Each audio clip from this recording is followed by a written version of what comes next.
board. We know property, we can kind of help you with the next bit, but in terms of establishing the foundation and the platform, the principles and the outcomes, that really needs to come from you guys. So I'll throw some things out there for discussion and then let you add it, really. So I guess really quickly why. What we want to do in a broader sense is help you come up with a strategy that enables you to make consistent investment decisions, best value for the community, best value in terms of financial outcomes. And the goal is to really come up with a framework that rests on agreed principles and desired outcomes. So they're the two things that we're going to focus on today. And I guess the question to keep front of mind right through this is really, what are the things that drive every investment decision that you make around the downstream Cromwell? So that's really the background, and I'm not sure the degree or whether you've had the opportunity to look at the paper that we circulated a week or so back. But we'll focus on two things. First is principles and then outcomes. And the way that I'd characterise those, I suppose, the principles are the parameters, foundations, what drives the business of the community board, what are your principles as a board. I'd encourage you to think about those things, be ambitious, really pitch this at a really high level. I'm not sure that we will distill everything down into what I'd suggest is about 5 principles that should drive an investment strategy. Whether we're going to get there today, I suspect not. But the more that we can get on the table and get out for discussion and circulating and challenging each other and talking it through as a room, the more that we can kind of take it away and start to corral it and synthesise it and get it into kind of a set of manageable principles. So be ambitious, aim high. Some of the things that you come out with, they may feel quite obvious, and you may think, well, that just goes without saying, but it's worth saying it. And I think now's the time to articulate it and get it down and get it into the makings of the investment strategy. What Tiana's got on the board isn't necessarily going to follow the way of the discussion. Will be led by you guys as to how the discussion kind of evolves. But Tiana's going to try to capture these things in real time, and we'll take them away and do some work on them in the background, bring them back to you, I'd imagine, for your further consideration and sign off on. So the first question I put out there is, or the suggestion I'd make is that principles in your investment strategy should reflect the principles of the community board. Where do these come from? What are they? Any starters? Local influence. That's what I've been campaigning for the last year.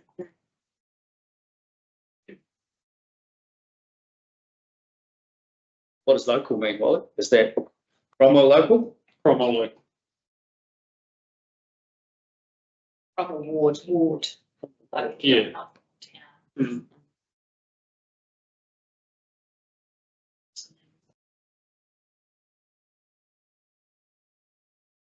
And I mean, why does the community board exist? And that's a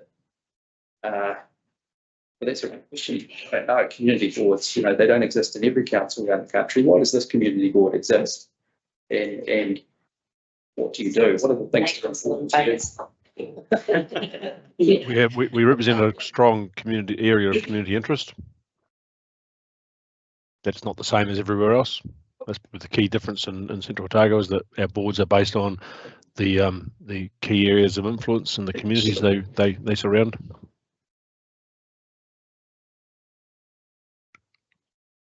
And do you have a constitution or a charter or anything like that that you can trace your reason for being back to? Government Act. Local Government Act. Delegations. Yeah. And the delegations, yeah.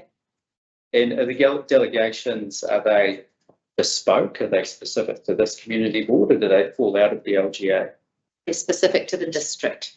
Right. District. So the other 3 wards have got the same delegations. It raised the idea of having bespoke ones, but it didn't fit that. That's the whole point, we're trying to not have everything bespoke, wasn't it? That's what the council's done. So in terms of what drives us or what our motivations are, it's really to advocate for our community for the best outcomes. For today, For decision making that's through the council, it's for more than today. It's for now and in the long term. And what does that look like long term? Is that a 5-year, a 10-year, or 150-year, 100-year? Probably 50. It will be 30 to 50. 30. 30.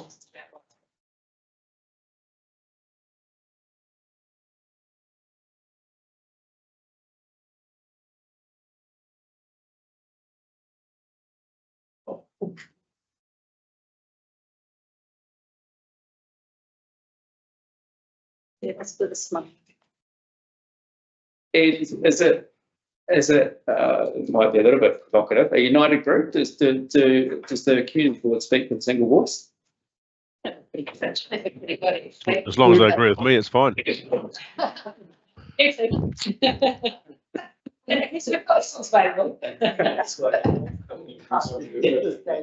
It's worth noting that whatever we come up with here, like when we're talking about principles and strategies, they have to be able to span incoherent boards as well.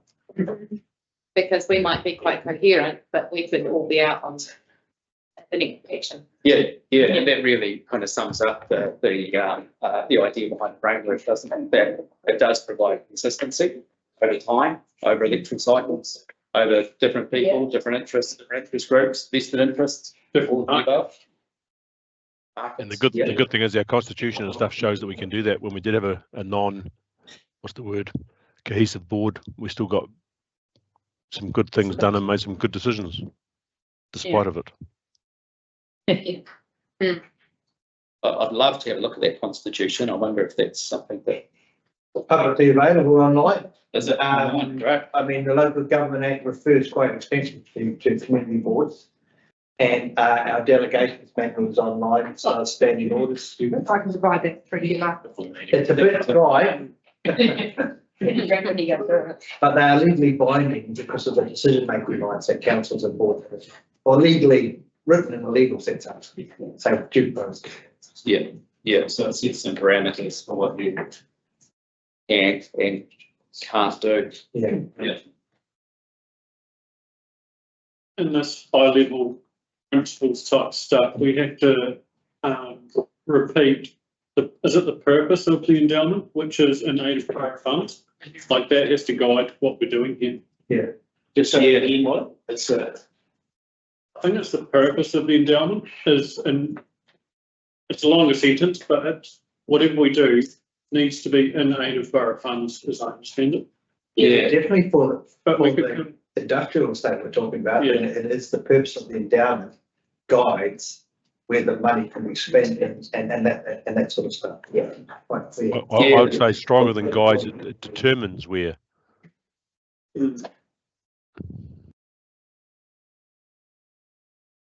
We've had 8 legal opinions on that one over the last 3 decades. I heard that. so while we're all about new ideas, that one's not up for discussion. I need another legal opinion. Yeah. I mean, it was one of the points or one of the questions I was going to put to you, to reflect on the purpose and the original intentions, but by the sound of things, it's so ironclad that there's no ability to kind of step back and think about the context and, are the original intentions still relevant, all of that sort of thing. The key thing, though, remember, there is a possibility that a redetermination could be sought by the council to change the purpose.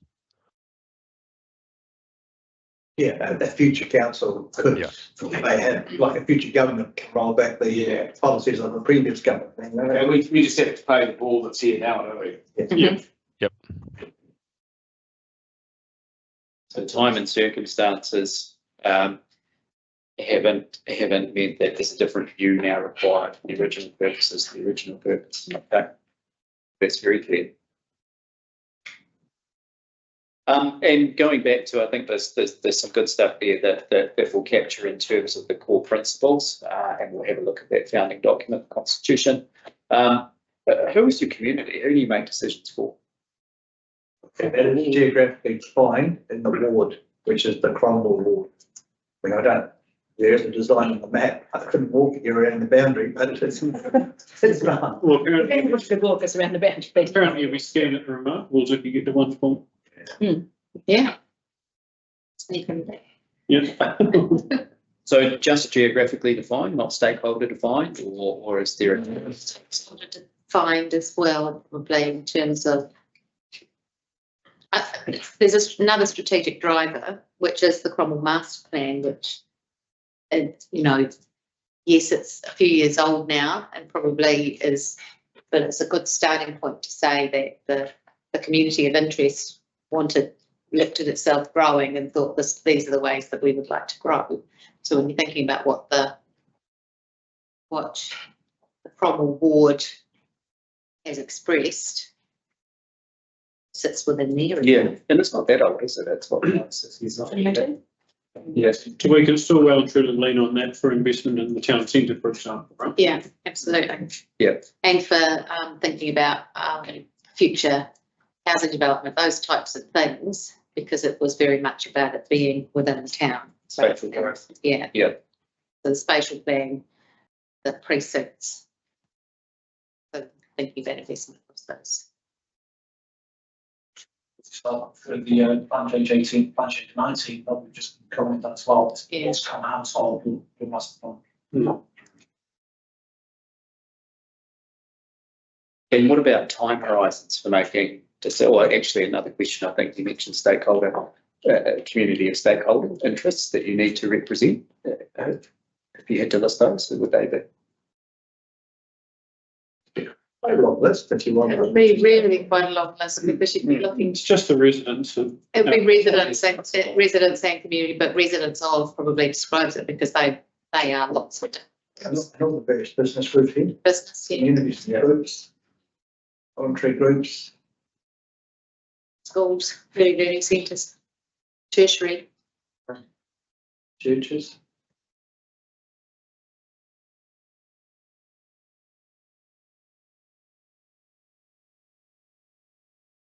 And what sorts of time horizons are you thinking about? Because stakeholders change over time and the shape of your town changes over time, spatially. I don't know, it hasn't changed for 30 years. Well,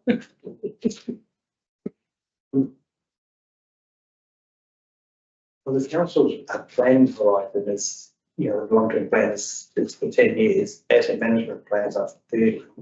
But then within that 10-year cycle, every 3 years, you have to revisit that. Then every other year, you've got to do an annual plan.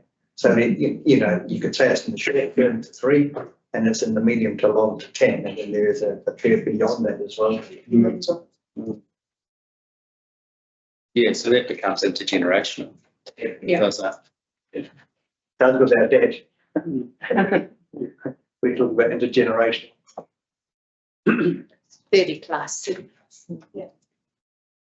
And does the council or the community would have a good sense of what Cromwell might look like in 5 years or 10 years or 50 years? Well, the graphs we saw in the previous workshop showed that it had grown faster than anticipated in the last couple, didn't it? And if you look back from 5 years ago to what we thought now, knowing how we were growing, I wouldn't have anticipated where we are now 5 years ago. And that was even with a good expectation of growth. Yeah. So I don't know that we're big picture enough still. I think we are, but the trouble is the picture's changing so quickly is that you're wrong. And the good thing is we don't know that we're wrong for too long because we're always revisiting. So I think we're in a far better position. At least we know we're changing, and we know that the best guess about what it's going to be will be wrong in a very short space of time, and we keep on having to go back there and check it out again, which is a good space to be. Yeah. The region's grown at 12.6% last 5 years. And it was really interesting, one of the comments made by the terrace, Sustainable Terrace Group that said, you people who've been here longer, you're quite you're quite open to change and new people coming in, but those of us who've been here for 5 or 10 years are quite happy just to shut it all down and not let anybody else come. And you go, oh yeah, no, that's fairly typical, isn't it? But It was absolutely brilliant, wasn't it? yeah, It was gold. That's cool. The best affirmation I've had in 25 years of this gig. But that you get that, don't you, everywhere where there's immigrant populations or whatever that they go, yes, thank you, we love what you gave us, but shut the door, we don't want anybody else. Nobody else is coming. Yeah, and that's just naive. And we did have quite a bit of data because the team last year did do a survey of the population across the district of where do you want the district to be in the next 50 years. And so that was quite a lot of information came back on that. The team would document that, it's been published. So that was quite instructive. Quite a large chunk of the people who responded have only moved here since 2000, after 2000. So there's been a big change in the population in terms of people coming to this. I mean, even the way that the district has changed in terms of how the wine industry's grown up and the types of offerings that are here now in terms of visitors and for the local population, quite different than what was here 20 odd years ago. We probably have to change the aspirations and desires that it's still for them. Well, people want to protect what they've built in the last 20 years. They want to protect the, that seems to be growing up. They want to protect that. The community facilities. Yeah, and or from being over industrialised. Right. Yeah.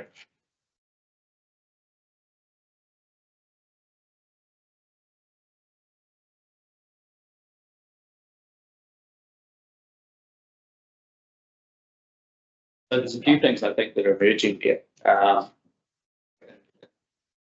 In terms of principles, I think we can take back to the Constitution.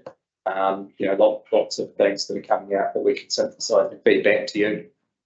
Stakeholder groups, who's the community and time frames, time horizons. I think that's really important. I think what I'm hearing is that there is, you've got stuff on your immediate radar and immediate agenda and stuff that is urgent and pressing that you have to do. But you're doing your best to kind of look forward with those some of that longer term asset management planning and what it looks like for next generations. And that's probably, well, I suspect, that's possibly going to be reflected in ultimately the investment decisions that you make as well around creation of recurring revenues. For future generations. Yeah. Absolutely. Looking as we recently to the change in statements around the council mission. And Sorry, what was that? Statements around the council mission. Yeah. And the outcomes that they're seeking in the next LTP, we sort of framed it, not so much in the wellbeing framework, but in the wellbeing framework, for one or another name, which sets the tone for the district. Yeah. And that's a wider full council initiative, is it? It's a Well, that will drive the front end of the long-term plan, which will then, should ideally every activity we do should be able to contribute back to the mission statement and the outcomes that we're seeking to achieve across what would have traditionally been done as full wellbeing. Just been slightly improved.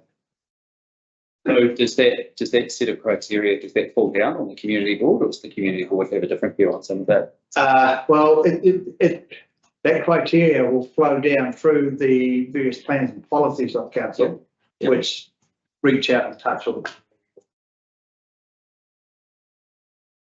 I can't imagine the community board being very contrary to that anyway. All good stuff, right?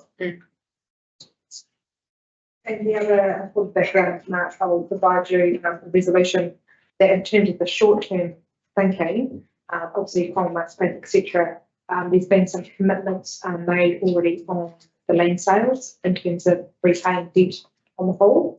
Yeah. So there is part of that as well. Part of the short term is obviously to repay some of that whole debt costs. Yeah, we've got sort of some of that, but if there's anything more, if that's a moving And that's cutting the fabric stuff, and the detail at the end, you know, we just cut the fabric to make that stuff work.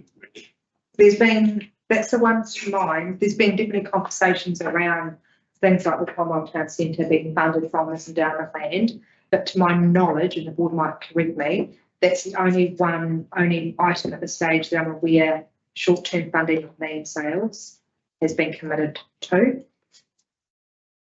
I think it's more assumed than committed, but to me it's never given. I'm not sure if you actually find a written policy behind it. I'm pretty sure a resolution went up to council in the fall. Council resolution was quite clear that 45 million will come from land sales. The rest will be from the reserves. Yeah. And then over time, as further land sales are developed, this is on the endowment.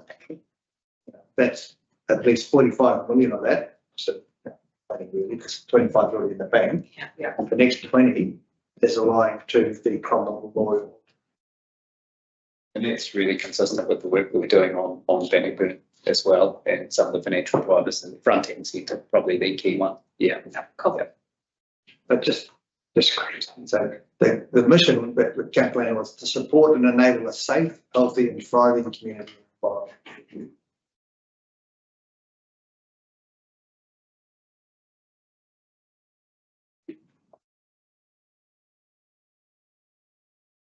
Okay, well, I think there's plenty of good stuff there that we can kind of take away with that, and we can come up. Look, I think I said at the start, that's 5 or 6 key principles. That's about as much as you can kind of handle at the front end of a document like this. It keeps you focused. You can still be ambitious, but you can really detail them down into 5 or 6 principles that are actually achievable, and they become your touchstone. Everything you do from that point gets taken back to those initial principles. You ask yourself the question: is it consistent, whatever the decision might be, or is it inconsistent? And depending on how it's you move forward, or you change your mind, you think about it differently.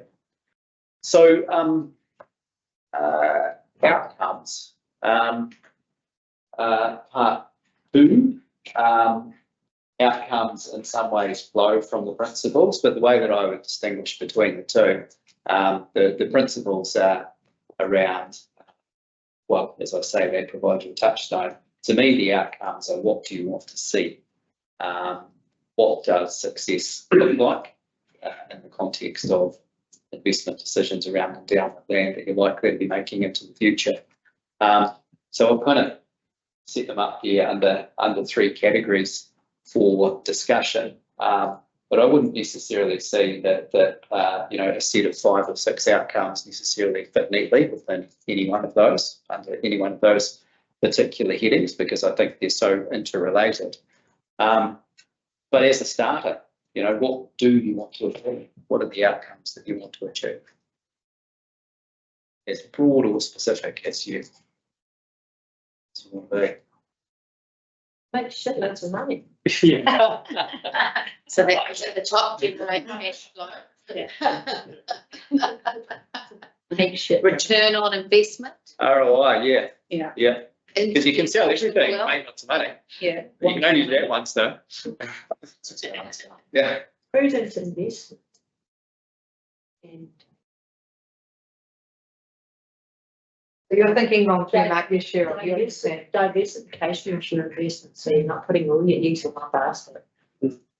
So that you really are maximising the possibilities. So potentially holding some revenue generating assets. Yeah. Yeah, definitely. The only way we can keep rates down is to find a way of funding things we need. Yeah. And you can sell stuff once. Yeah. To have a constant cash flow. It's not too dissimilar, if you like, from from selling something, isn't it? Investing it and then using the interest of it to reinvest back into your town. And happy to invest in capital structure to facilitate that in the future, notwithstanding that there's these demands on cash flow like the Memorial Hall, etc. to start with, but looking down the track a bit, if there's some further investment into a building or whatever it might be for perpetual revenue, you're up for that? Definitely, Yeah, nothing wrong with being a landlord. because that's twofold, right? That's income generating on a consistent basis, but it's also not selling your asset for the sake of selling. Yeah.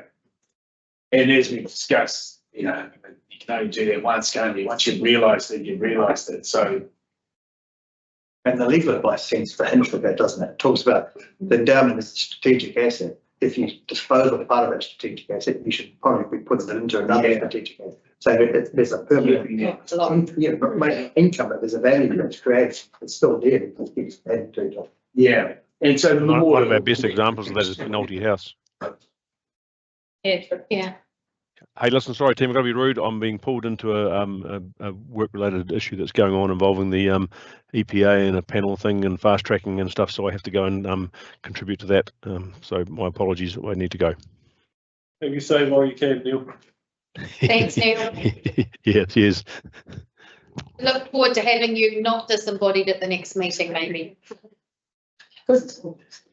Yeah. I like it on screen, can you? And again, time horizons, and we've talked about some of those short-term debt commitments and repayment of debt commitments. Are there any other key financial targets that are on the board's radar?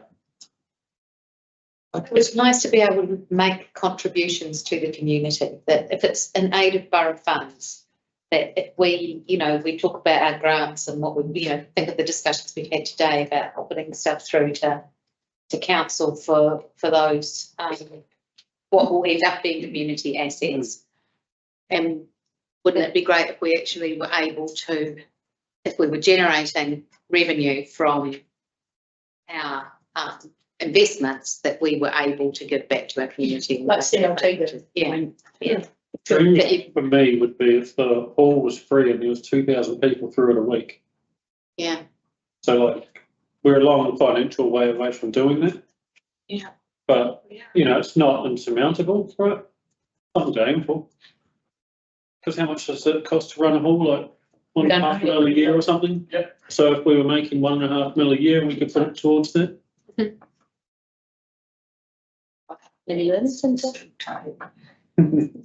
It's good to see something tangible too, isn't it? Something you can actually point to. Yeah. And this is what you've left, this is your legacy. Debt repayment can be. Debt repayments. I know, but it does. But it's very And you're buying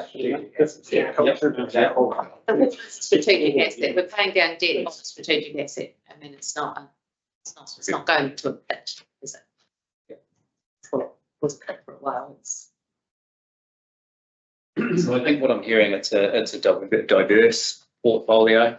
It has some short-term drivers in terms of the immediate cash generation requirements and debt repayment requirements, but it's also reinvestment and securing strategic assets, particularly those that continue to generate income into the future. It has to be probably fairly balanced as well, because Balanced. to be perfectly honest, it's community money. And with that, I don't think you could be too aggressive. Yeah. Do you know what I mean? So anything too high risk. No, I think if you went down that, the possibilities of, losing it, yes, you might get a high return, but there's a high risk as well. I think because it's community money, you've got to be a lot more, not necessarily 100% conservative, but a lot more balanced. Yeah. Should invest in gold. Was there anything that's off limits? Is there anything that, Illegal Or immoral. or immoral, it would be really frowned upon if The church the media probably shouldn't. got hold of the fact that we were investing in hunting whales in the North Norway. So, But if the returns put in to get them all, where are people's moles? That's a very good exercise. or arms, we were, you don't want to be investing in arms. There's probably some stuff that's morally not where we want to be. Well, you have thoughts about investing outside of Cromwell It hadn't. Diversified. I think you had to. It's like Gary Anderson shot. Part of the problem is the financial treasury function is controlled by council. And so there's some pretty strict rules around that. So we spread out ourselves across a range of, risk and that sort of stuff and hedge and all that sort of stuff. So councils are very conservative. Yeah, no, it's taken on board. So just getting a feel. If you couldn't just invest in Cromwell, you'd have to. You think about Whitestone contracting, right? It's based in Mackenzie and they have depot here, right? So those sorts of businesses can operate everywhere. And wholly owned by Waitaki District. Looking at bars. Build an airport towers. Yeah, American investment. Put a reminder in towers instead and let somebody else do it. You might be able to see that. They Could have been called in for 3 days.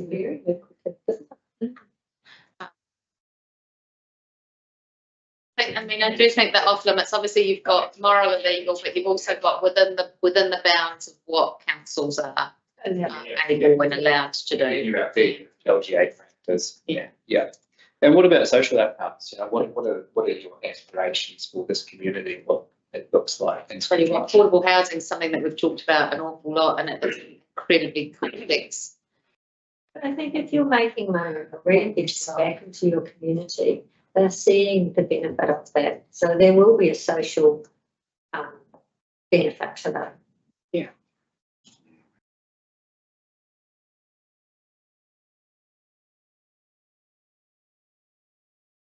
And two ways that you might look at it: council as developer or landlord, or undertaking activities. I think we're both already, but it's just certainly to expand on that. Yeah, to expand that, and then council and the role of council in facilitating and enabling private sector investment as well, creating opportunity for investment in different areas.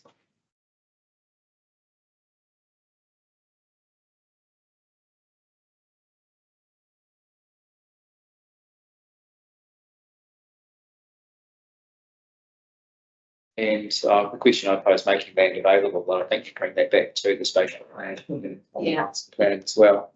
But growth is here, right? To make land available, you've got to have the money in order to do that. You can't be losing public money to make land available for things like affordable housing, because the expectation is that we making gains on those assets. Yeah. I mean, in the development contribution, we're forecasting 274 affordable housing units every in new. So growth is coming across the region, and a large chunk of it's here from at least 88. Yeah, and you do have this amazing tool available to you as well, which is rezoning. I think that that's a competitive advantage if you put your developer, council as developer or landowner hat on. We could do a whole column on competitive advantage. Like Chelsea, for example, there's a lot of private daycares that would love public money coming at them. Hey, Chelsea's got a competitive advantage there. Yeah, absolutely. What we were talking about today. Yeah. Not that they've got anything yet, but we're having a discussion. Yeah. And we've pretty much just mapped the residential and industrial land change. So, I mean, the residential one's still going through some process because it's Chelsea. But essentially, that's the map in the district for the next 20 plus, 30 plus years. So there's enough capacity for those two changes. Cromwell might keep a bit full in the next 20, 30 years. Oh, that's where keeping the development in the way that people identified they wanted it kept in the master plan will become really, really hard. Yeah. Because you will just keep people spoiled. Well, what people didn't realise they were signing up to was getting rid of the golf course. So that might just have to get pulled So, Hmm. The master plan. Oh, it's prime residential. Back on that cat. What about environmental outcomes? We move right along. Environmental outcomes. What do you want to say? Environmentally, there's probably going to be some expectation of water being part of what we need to invest in. And what is there regulatory change coming? Well, Local water done well. local water's done well, Not bad previously. or just as bad, but with a different name. Yes. But thinking down the road, it's going to get really interesting as if waters goes to a council controlled organisation, which is either internal or regional, what that might do with that thinking there, whether or not if it goes to that kind of structure, whether that might change the board's view of that. Yeah. And at this stage, undetermined, I imagine, yeah.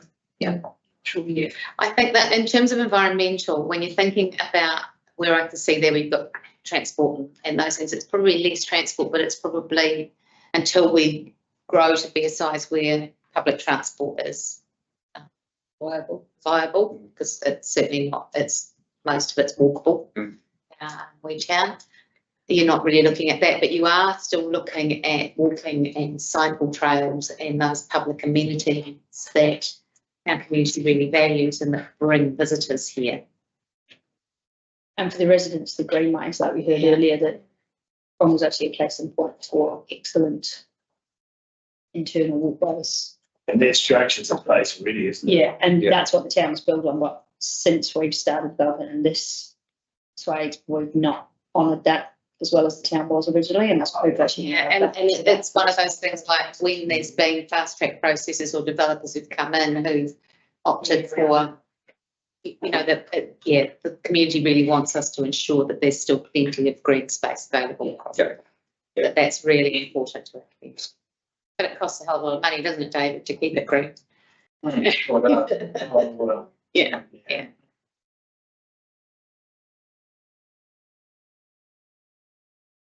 And we touched on it, three waters and what the what the structural framework might look like into the future, but and changes in regulation, providing for land, and does that come back to your asset management plans, 30-year asset management plans, and identifying strategic land holdings, identifying where growth might occur and what connecting nodes might need to look like.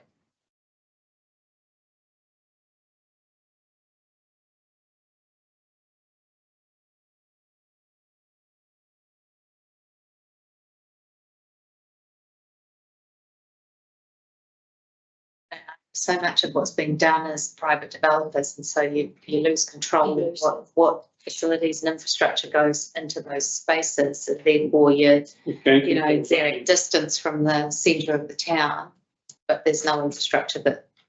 There's another thing actually, is environmental, really, or sort of environmental, social. It's nice to be able to be proud of the town. Right now, Cromwell looked pretty damn disgusting coming in and out of it.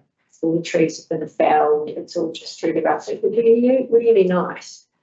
And this is socially to be proud of your town environmentally, is to actually keep some of that beauty that actually makes, you know, Cromwell, well, used to make Cromwell what it was.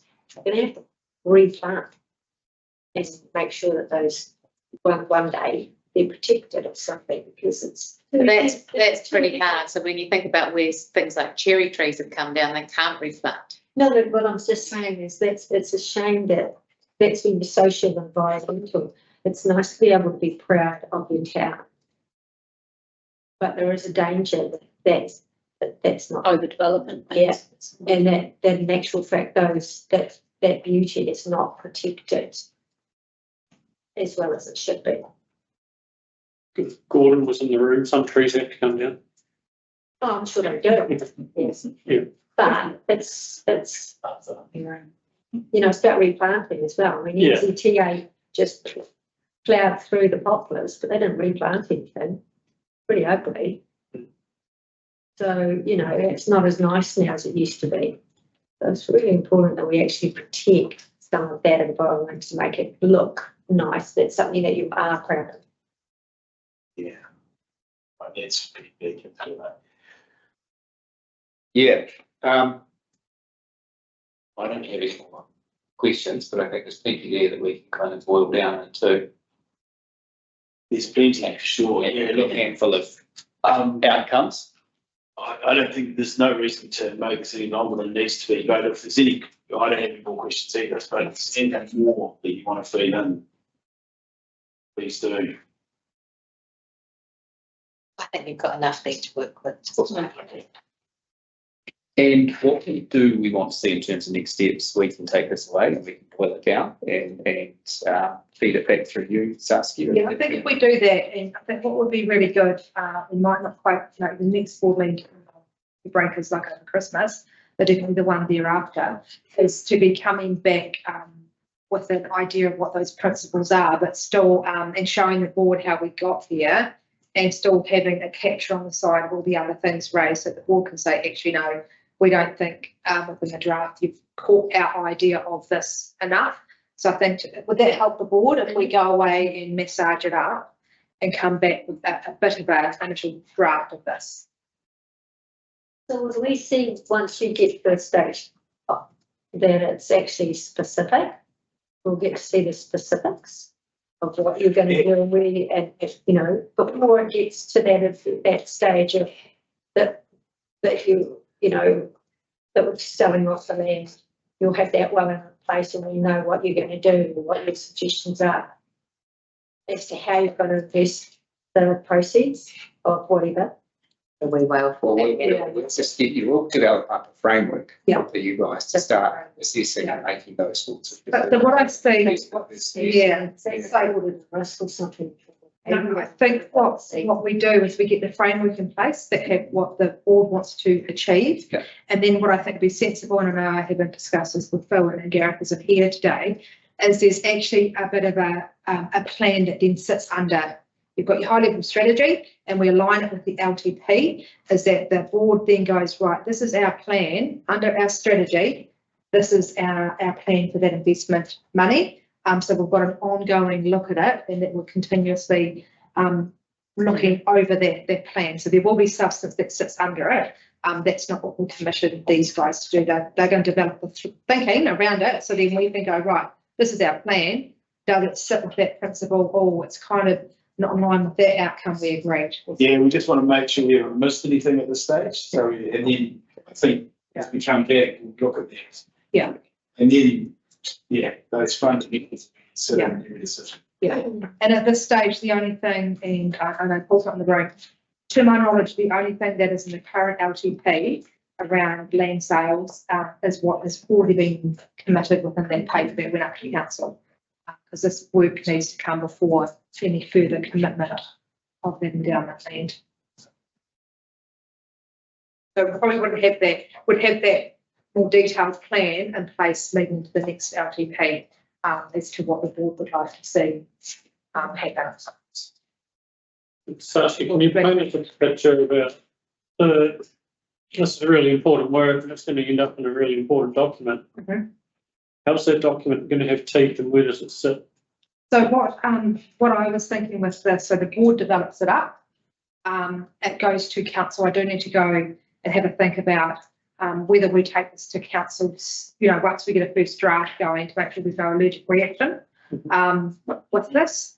And essentially it become, while the board's created it, it becomes basically the council's investment strategy for the Cromwell endowment land. So essentially it becomes sort of an official document. So it isn't just a piece of work that the board did in 2024 that has no teeth in future years. So that way, like we were talking about the delegations today, and what we do is to be in line with council policy. Council could be the sense check on boards coming through with their fresh and crazy ideas. Yeah. Because if this is sitting at that council level, that Yeah. can be at least one Mhm. safety net. And it does need to sit at the council level, because remember, council under the LGA, they're the only ones that can actually own land per se. So while it's this land is endowment land for Cromwell, and the Cromwell board have quite a critical role in any sale of it, under the law, only council can make a decision. So say if you decided you were going to become a landlord over a certain piece of it, and you're going to sell off this other bit, that would need to be endorsed by council. So hence why it's important that council buys into the strategy as well.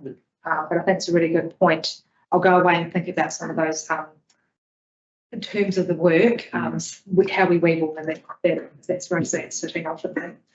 And what priority would council have been over the use or borrowing of land? Would they get themselves, like the proceeds from that land, would they get themselves priority over perhaps the common community board saying, well, actually, we want to invest here in our town, the council saying, no, we want to invest over here, and ultimately it's council. So ultimately, that's unfortunately the way it was the space. So the board obviously are incredibly highly influential in this, but Cromwell, the council could override a decision that we've got the investment framework. It's got to be used for the betterment of the council of the Cromwell ward. So we know it won't be used in the money of total Vincent, but Cromwell, council won't spend all day, could decide for whatever reason that that town centre isn't as key priority right now. We need to go do the race course, so that one needs to wait. You'd hope that council wouldn't do that and would listen to what the board said in your area,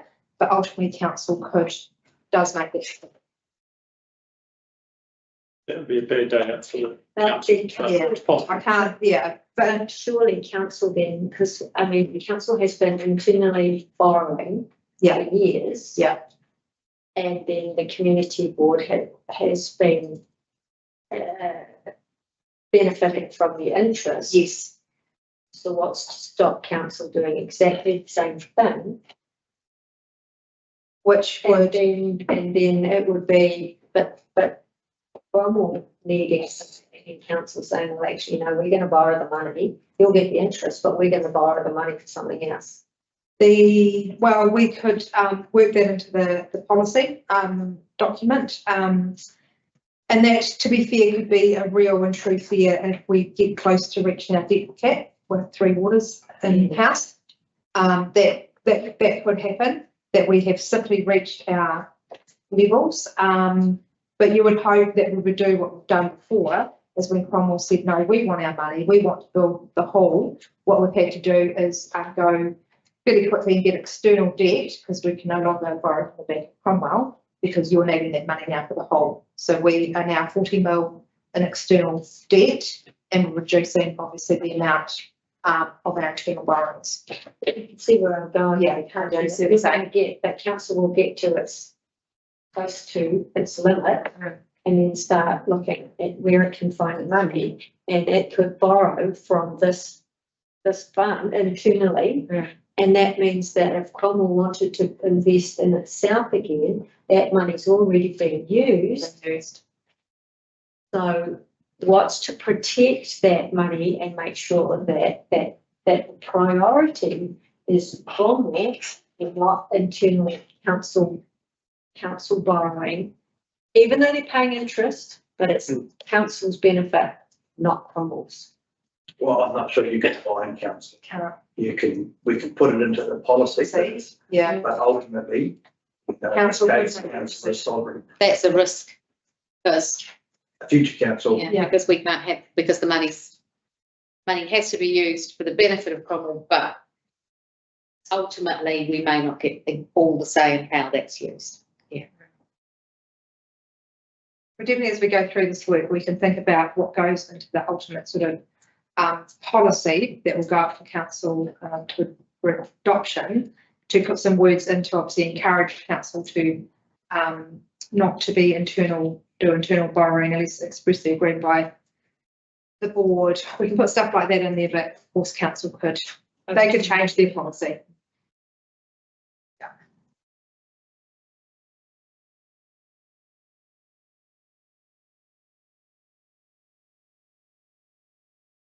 All right. I think you're really. We're being guided by you on all that. Okay, that's us, yeah. Yeah, no, that's great. Thanks very much. We'll leave all this, so take it home and eat it. Did you look at it? Yeah, that's what it's been like. For Dave to sit there. Thank you.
And then it also sort of aligned with what rationale had done in the earlier days, so I'm sort of pretty comfortable with that.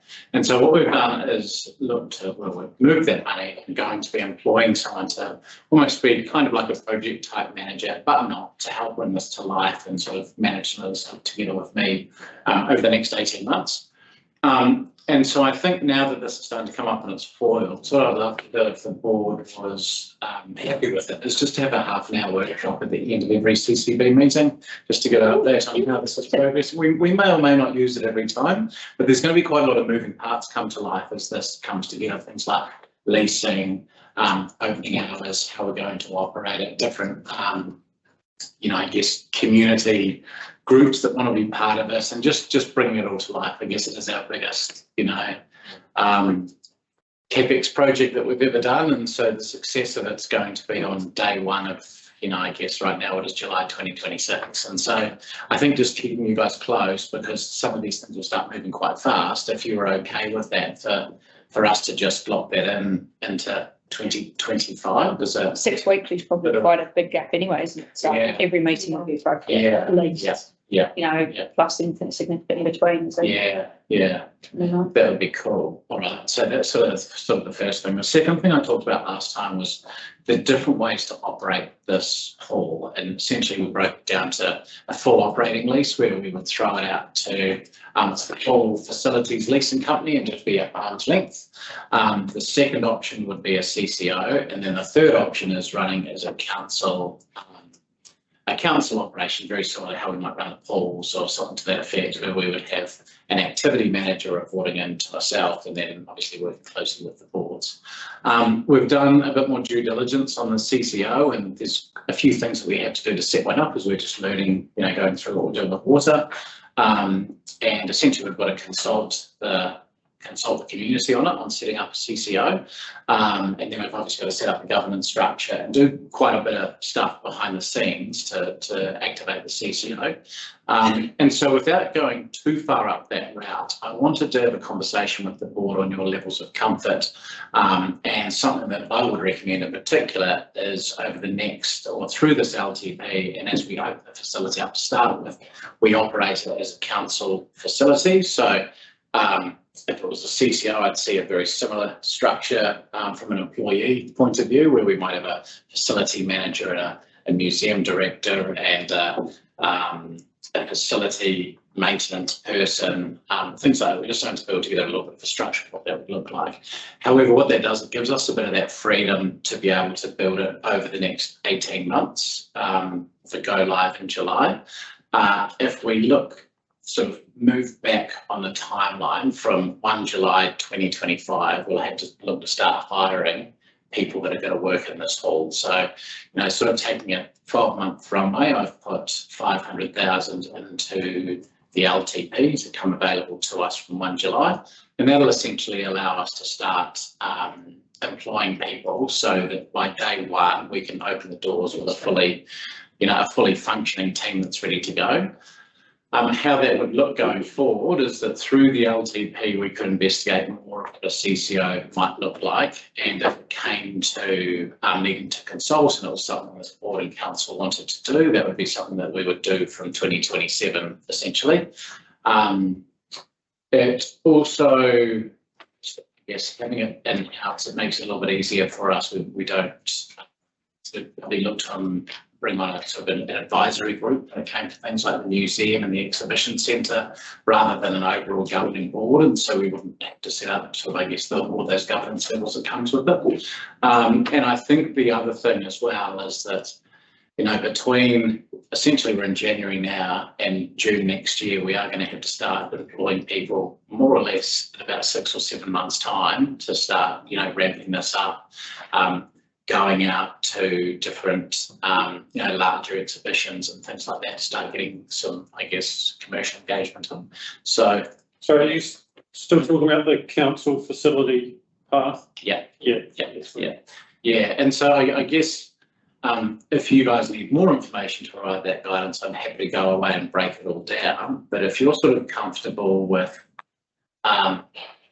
moving through and taking the council operating facility to start with. So that would mean essentially from day one, for 2 years after day one, it would operate as a council facility, as an activity manager, reporting into myself, I guess answering to a community board like what, say, Paul or Gordy and the likes of them would do. That I think for us would be a considerably easier and probably a more streamlined approach, because we've got all kind of that stuff ready to go, overheads to, just be buying a few more laptops, a few more phones, and it'll just sort of sit into our own function to start with. Would that be the intention there if we looked at that and either outsourcing that, you sell that package on at the end of the day, like you set all of that up? Yeah. And realise that actually management would be better at arm's length, so you sell the thing as it is to be changed accordingly, but yes, we don't lose all of that we've put into it. Yeah, so I don't know if you would sort of sell it, but you'd put it in the DCO, you'd move it over. Or no, I mean, if you went to a third party management, would that be something that you'd set that model up and somebody would be buying into that? So where you go? Potentially we're looking at, yes, we'll do it. And if it doesn't work, we're just going to find there's an element of risk in what we're doing. Yeah. Right. Once we've got it right. Yeah. Do we then reassess whether we're the best people to be doing that? I think so. Right. Yeah, I think that would be the approach to take, is we would set it up, allowed 2 years. I think it's important to front foot some of these in a big facility like that. The first 12 months, there are going to be teething things that we have to work through. There'll be technology things. There'll be, a few claims and things with builders to go through. So it'd be about setting it up in the first year, as you say, 2 years, operating it the best way we see. There's lots of facilities around New Zealand that we, are sort of looking to lift and shift.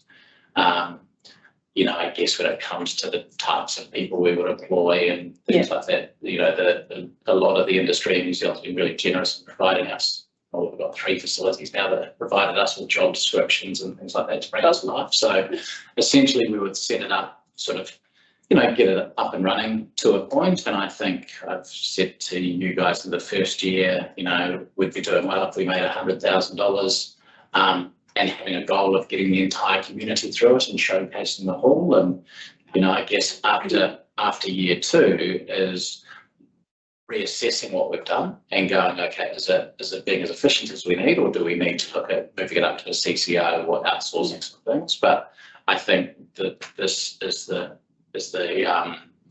probably the most conservative and, probably the easiest way of finding success in day one with 18 months to go. Yeah. And can I just add, I've stopped up our significant engagement policy. The Cromwell Memorial Hall is listed in the draft going up to audit and risk. So what that means is that if you, yes, you consult on going to a CCO, the added complexity of this now significance and engagement policy as a strategic asset is that you only can make decisions around it in an LTP or in a needed LTP. So I think what David's suggesting to the board is quite a sensible course of action, that we start working on getting it set up. We see how it's going in sort of the next year. And then if the board is like, actually, hang on, council's not the best place to be managing this, hey, we want to start having conversations at the board level around a CCO. Well, it doesn't have to be a CCO, as David said. The decision, though, if you were going to have it outsourced, it is a strategic asset. So that would be the next LGP. Can't see the benefit of a CCO. Is there a perceived benefit of a CCO at all? Yeah, I think there is. So Upper Hutt has a very similar facility, about 3,000 square metres, pretty much the same offering. It has a professional advisory board made up of people from the Arts, Culture and Heritage Organisation. They employ the chief executive and staff. And so they are unencumbered from council, but council gives them over $1 million every year as an operating. And they only make 300,000 to 400,000. But because they've got a professional board in place who come from the arts, culture and heritage side, that means perhaps more informed around how you actually, a facility like that should function. It's actually a pretty small group though, isn't it? Like, I just worry that it's a one-hit wonder. Like, if there was a few facilities that a CCO was operating, I feel like people justified. Yeah, I mean, you can have holding companies set up, and Aurora and Delta is an example of that, but it's not uncommon for small councils or medium-sized councils to run a CCO for Upper Hutt's got two, one for its sports facilities, which is a hub, and one for its similar complex to the Memorial Hall. And my personal views, I think it works better, but I think at that point it's that way.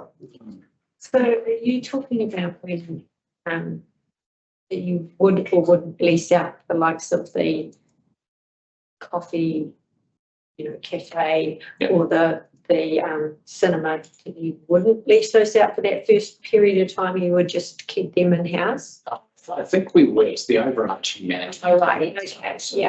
So council would be the leasee in that example, rather than the CCO being the leasee. And I think, just to sort of Peter's point, having that overarching, I don't want to use the word control, but that would just keep it closer to the community board in the first 2 years to make sure it was achieving what the community set out to do in 2018, 2019, which was, this fantastic community facility united everybody.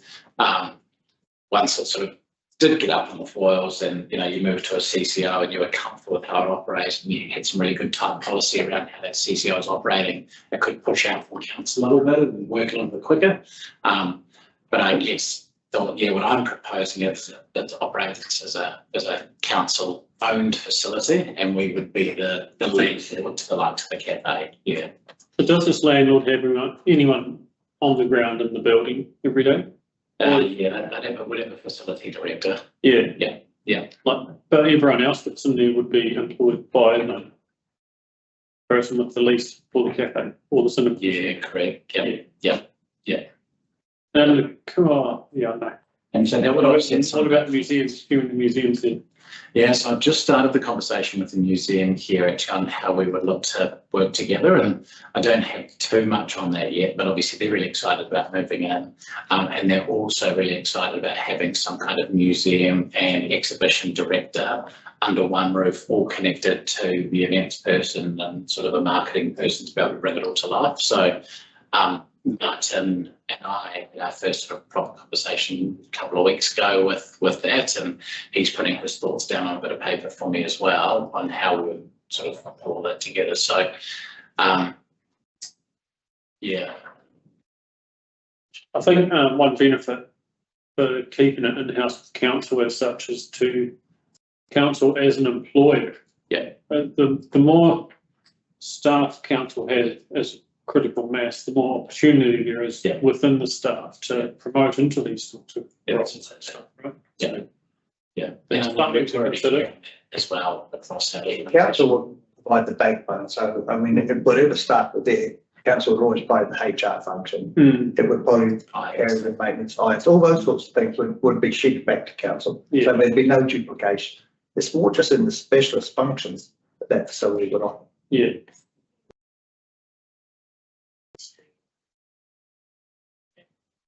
Well, yeah, is there any way some that could be sort of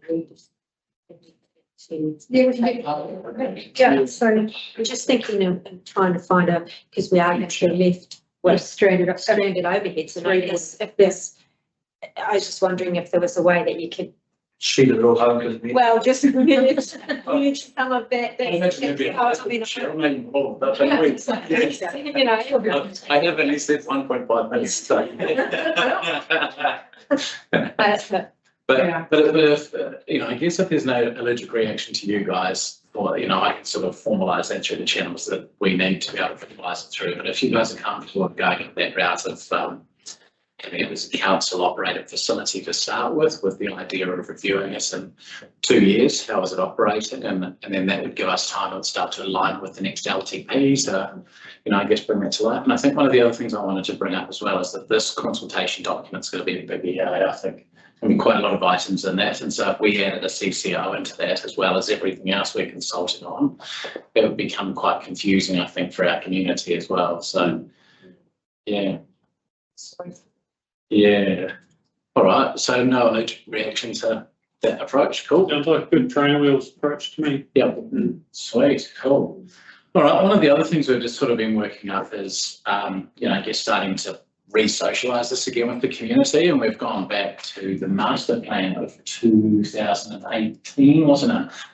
Just around some of the key ambitions about why we were, why we were bringing the Cromwell Community Hall off the ground, and I guess the approach that we had taken. And so just fast forward, I guess, to the last month or so, Paula and myself and the team have been working on a little bit of a comms plan, and to do that we've put down just some goals that we wanted to socialise with the community board, and just to make sure that we're aligned with these are the goals that we're going to go up for, essentially go live in year 1 and 2 of the LTP, and socialise some of those goals with you got them up there, you do amazing. So we've got 5 goals. So the first goal for us to achieve is a clear vision of why the facility exists. And so I guess we go back to the master plan as a place to connect the community in a sort of a world-class facility, but really start to build out the why of that so that we can put it on, I guess the Central Otago stage, the regional stage, and then the domestic stage, and why, why here, why the Cromwell.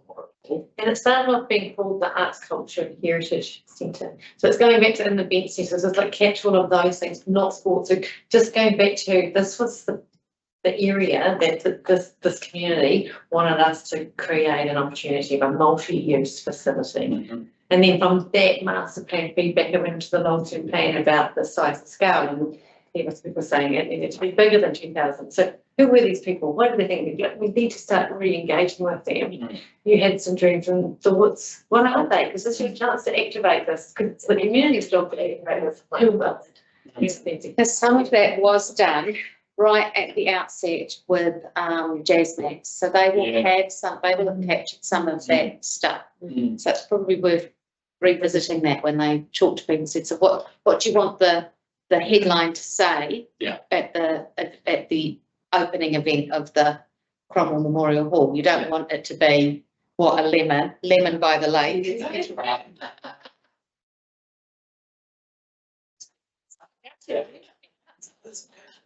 No one else has done that. It's up to you.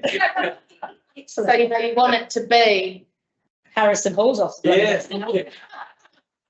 want it to be, wow, look what we did. It's got to be, lemon by the lake. Luscious lemon.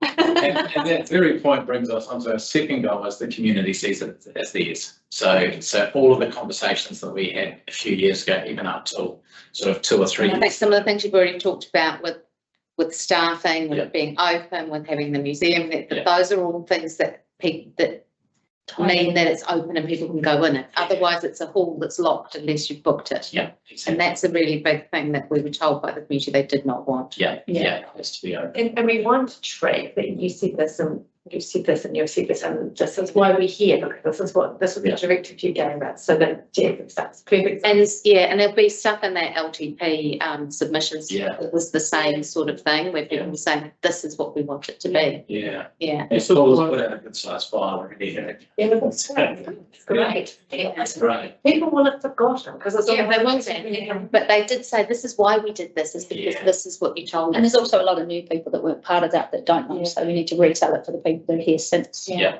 And that whole notion of that arts, culture and heritage precinct. Yeah. It's been built in the arts, culture and heritage precinct. Yeah, yeah. Yeah.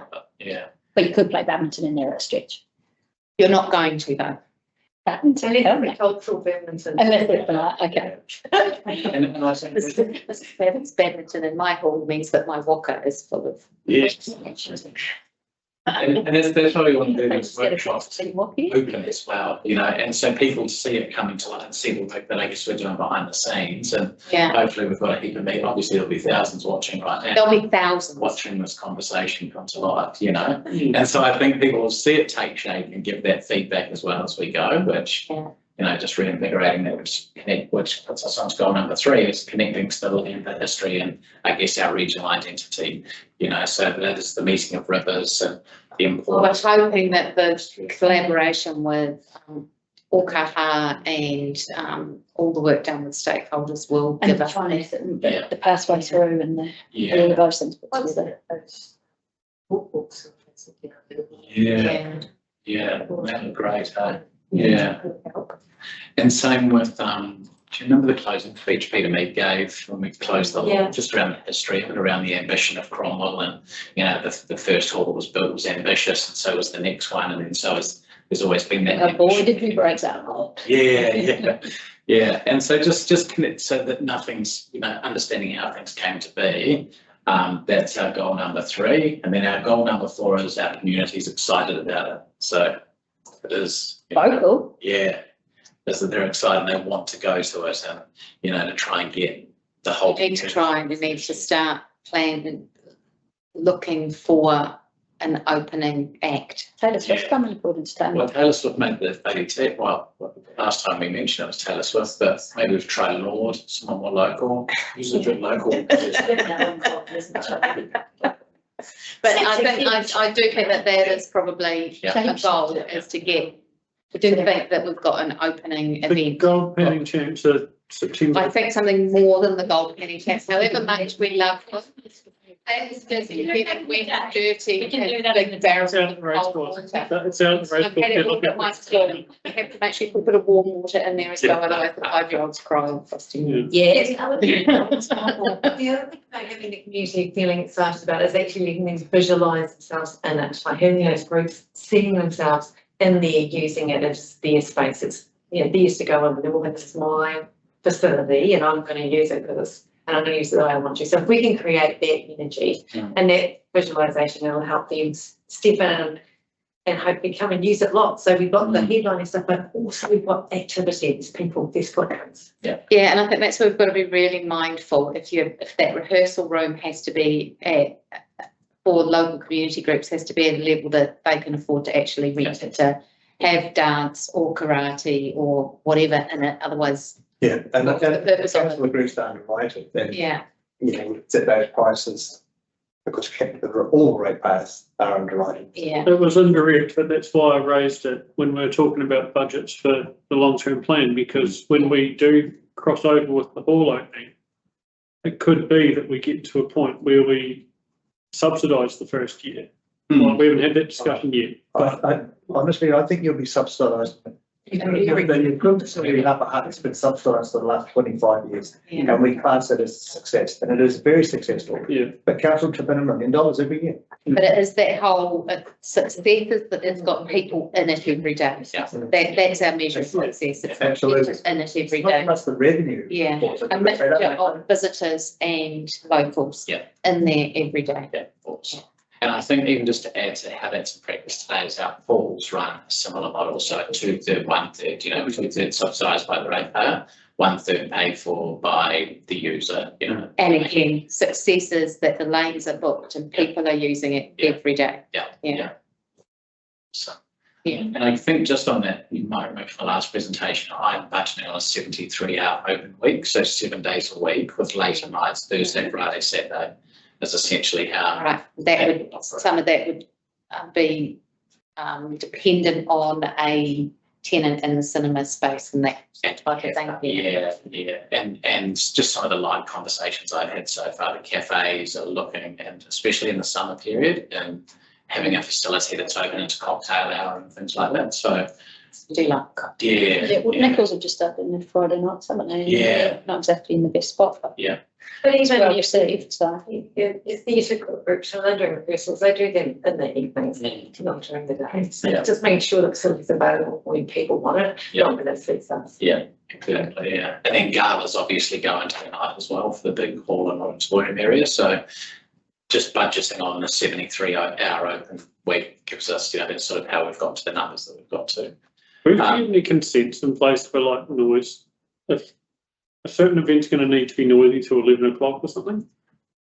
Oh, Definition that covers that. Nuisance, it designation that covers it. Yeah, I'm going to have to love you and leave you because I have a hair appointment booked and I've missed it. I wish I could as well. Twice already in the last week and he's opened late for me. That's really busy and important. I have a hair appointment. The last goal is national awareness. It's Yeah, and that's where you need that event, the first event. Yeah. It has to be. It can't be the Goldfields pantomime, it's got to be something better. Oh, as well. As long as you don't let your age. So, I mean, I can see